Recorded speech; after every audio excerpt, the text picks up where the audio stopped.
Hello friends, this Deepak Singh और आज हम टॉपिक डिस्कस करेंगे इलेक्शंस में एक्सपेंडिचर लिमिट पर कैंडिडेट के बारे में।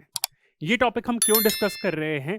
क्योंकि recently election commission of India ने जो लिमिट होती है पर कैंडिडेट फॉर ए इलेक्शन उसको रिवाइज कर दिया गया है। Parliamentary elections as well as assembly election दोनों के लिए करा है। अभी लोकल पंचायत वगैरह पंचायत और या फिर म्यूनिसिपल इलेक्शंस के कंटेक्स में उन्होंने कुछ नहीं कहा। Parliamentary as well as assembly elections के लिए उन्होंने वहां पे चेंज करा है। तो क्या लिमिट्स होती हैं, क्या लिमिट्स पहले थी, क्या लिमिट्स अब हो गई हैं, क्यों लिमिट्स चेंज करी गई या फिर क्या रूल्स गवर्न करते हैं, उसके बारे में मैं लेक्चर कवर करूंगा इन अ 3C approach, comprehensive, concise and contemporary. यहाँ पे मैं डिटेल में नहीं जाऊंगा कि वैसे भी लिमिट्स के ऊपर कि वैसे लिमिट्स रिलेवेंट है नहीं है, इसके ऊपर डिबेट है क्योंकि लॉ कमीशन की रिपोर्ट थी, आई थिंक रिपोर्ट नंबर 255 थी। तो उसके अंदर वहां पे इलेक्टोरल रिफॉर्म्स में वहां पे डिबेट करा गया था कि पर पार्टी लिमिट और पर कैंडिडेट लिमिट क्या होना चाहिए। एक और मैं यहाँ पे चीज मेंशन करना चाहता हूँ कि इस लेक्चर में मैं पर कैंडिडेट की लिमिट बता रहा हूँ कि लिमिट पर कैंडिडेट पर इलेक्शन। जैसे अगर यानी कि अपकमिंग अभी उत्तर प्रदेश के असेंबली इलेक्शंस आ रहे हैं तो उसमें पर कैंडिडेट की क्या लिमिट है, कितना अमाउंट वो स्पेंड कर सकता है अपने इलेक्शन एक्सपेंडिचर पे, इलेक्शन जीतने के लिए, कैंपेनिंग करने के लिए। तो उसमें है, पार्टी के कंटेक्स्ट में ऐसा कुछ नहीं है। तो और जो इसका एनालिसिस पार्ट है वो मैं इलेक्टोरल रिफॉर्म्स का जब टॉपिक कवर करूंगा तो मैं उसके अंदर बताऊंगा। तो friends, in a 3C approach that is comprehensive, concise and contemporary, I will be covering this topic. So let's start the topic. तो पहले तो न्यूज क्या आई है उसके बारे में पढ़ लेते हैं। तो जैसे मैंने आपको बताया था, इलेक्शन कमीशन ऑफ इंडिया ने एनहांस कर दी है existing election expenditure limit for candidate. ठीक है, ये ध्यान रखना है, election expenditure limit for candidate, not party but पर कैंडिडेट की बात करिए इन पार्लियामेंट्री एंड असेंबली कॉन्स्टिट्यूंसी। तो पहली चीज आपको ध्यान रखनी है कि पर कैंडिडेट लिमिट है। दूसरी चीज ध्यान रखनी है कि पार्लियामेंट्री एंड असेंबली कॉन्स्टिट्यूंसीज के लिए करी है, कि वो अपनी कॉन्स्टिट्यूंसी में जहां के लिए भी वो खड़ा हो रहा है इलेक्शन में, तो उसके लिए क्या लिमिट है। Parliamentary and assembly, not for the local bodies, and these limits will be applicable in all upcoming elections. तो अभी आने वाले जो भी इलेक्शंस अभी आने वाले हैं, असेंबली इलेक्शंस आने वाले हैं, तो उसमें एप्लीकेबल रहेंगे, यानी कि 8 से इफेक्ट में आ चुके हैं। तो अब हम बात करते हैं कि पार्लियामेंट्री जो इलेक्शंस हैं, अगर इन केस जब अभी नेक्स्ट पार्लियामेंट्री इलेक्शंस होंगे 2024 के, तो उसमें क्या इलेक्शन लिमिट है। The ceiling on a parliamentary poll expenditure has been raise from 70 lakh to 95 lakh रुपए। ये मुझे 95 लाख का वैसे लॉजिक समझ आया नहीं है। इलेक्शन कमीशन ज्यादा अच्छी पोजीशन में होगी इसे समझाने के लिए, भाई एक करोड़ ही कर देते हैं, शायद उन्हें लगेगा कि 1 करोड़ ज्यादा हो जाएगा, 1 करोड़ लगेगा, अरे 1 करोड़ क्यों कर दिए। तो करोड़ इज लाइक ओके, थोड़ी ज्यादा शायद लिमिट होगी, तो उन्होंने कहा चलो 1 करोड़ में से 5 लाख रुपए कम कर लेते हैं। तो पहले 70 लाख थी, अब 95 लाख रुपए कर दी है in bigger states, and 54 lakh to 75 lakh in smaller states.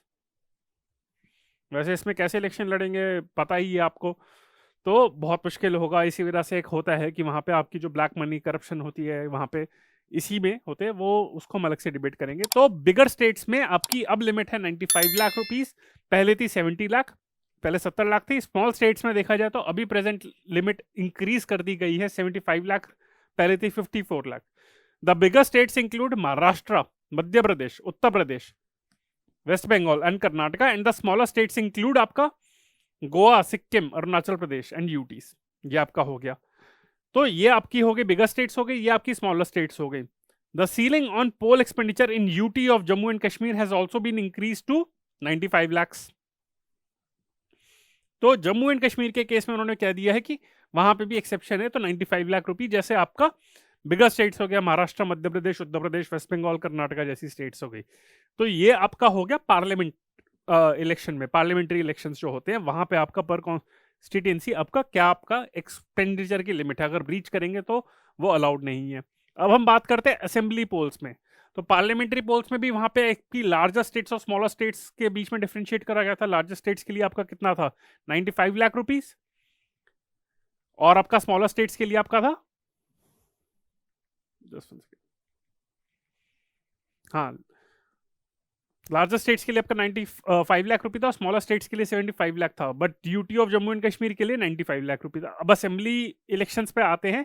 For assembly constituencies expenditure limit have been enhanced from 28 lakh rupees to 40 lakh rupees in bigger states, and in smaller state it has been increased to 28 lakh rupees from earlier 20 lakhs। तो assembly elections में पर constituency अभी क्या limit है, अगर दोबारा से इसको रिवाइज करें तो बिगर स्टेट्स में 40 लाख रुपीस है एंड स्मॉलर स्टेट्स में आपकी 28 लाख है।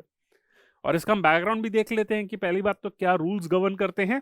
सो limits on electoral expenditure for contesting candidates have been set out in representation of people act के सेक्शन 77 के अंदर। तो आरपीए जो आपका रिप्रेजेंटेशन ऑफ पीपल एक्ट है, जो आपका यूपीएससी सिलेबस के अंदर भी मेंशन है, तो हो सकता है उसके ऊपर मेंस में क्वेश्चन बन जाए कि वहाँ पे जो लिमिट्स सेट करी गई हैं क्या उसमें रिफॉर्म्स लाने चाहिए, नहीं होने चाहिए, कुछ अपर लिमिट होनी चाहिए, नहीं होनी चाहिए, और क्या क्या इंक्लूड करना चाहिए उस लिमिट के अंदर, पार्टी एक्सपेंडिचर या फिर नहीं।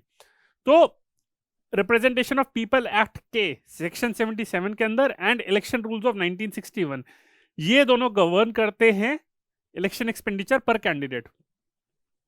सो जो लास्ट मेजर रिवीजन हुई थी in the election expenditure limit was carried out in 2014 which was further increased by 10% in 2020। तो जो मेजर रिवीजन आपकी हुई थी वो तो 2014 में हुई थी, उसके बाद उस पर भी 10% उसके जो आपकी इलेक्शन लिमिट की एक्सपेंडिचर की जो लिमिट थी उसको 10% इंक्रीज कर दिया गया था 2020 में। सो इस चीज को क्योंकि उस टाइम पे भी सेटिस्फैक्टरी नहीं लग रहा था कि 10% इंक्रीज करा गया, ज्यादा करना चाहिए था, तो इसके कंटेक्स्ट में उन्होंने एक कमेटी फॉर्म करी थी to study the cost factors and other related issues and make suitable recommendation. इस कमेटी में 3-4 मेंबर थे। कमेटी का याद करने के, उस कमेटी के मेंबर्स का नाम याद करने की कोई जरूरत नहीं है।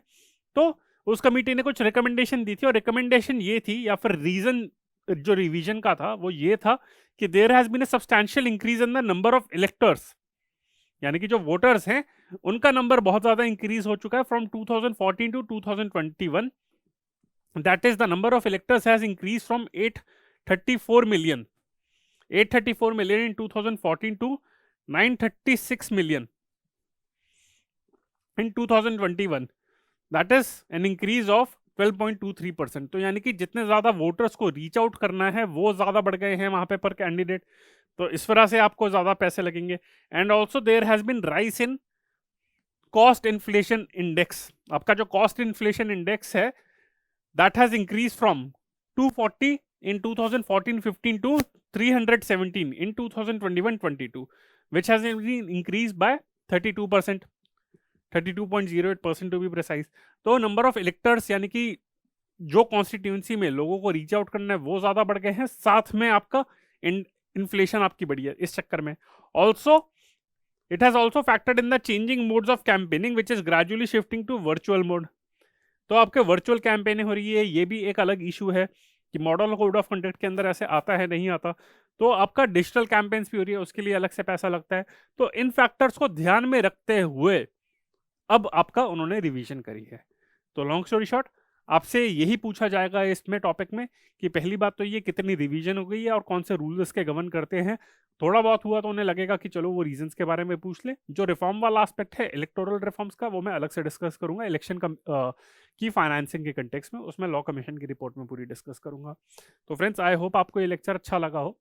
अगर आपको अच्छा लगा है then do press the like button, share it with your friends and subscribe to the channel of AQ Bias। बहुत सारे सोशल मीडिया प्लेटफॉर्म्स पे हम फेसबुक, इंस्टाग्राम, टेलीग्राम, यूट्यूब, ये हमारे कॉन्टैक्ट नंबर है 9319057600। So friends, if you have any query, then please feel free to connect with me and my team members at these all these social media platforms as well as via this phone number. So friends, this is Deepak Singh on behalf of AQ Bias. Bye. Thank you.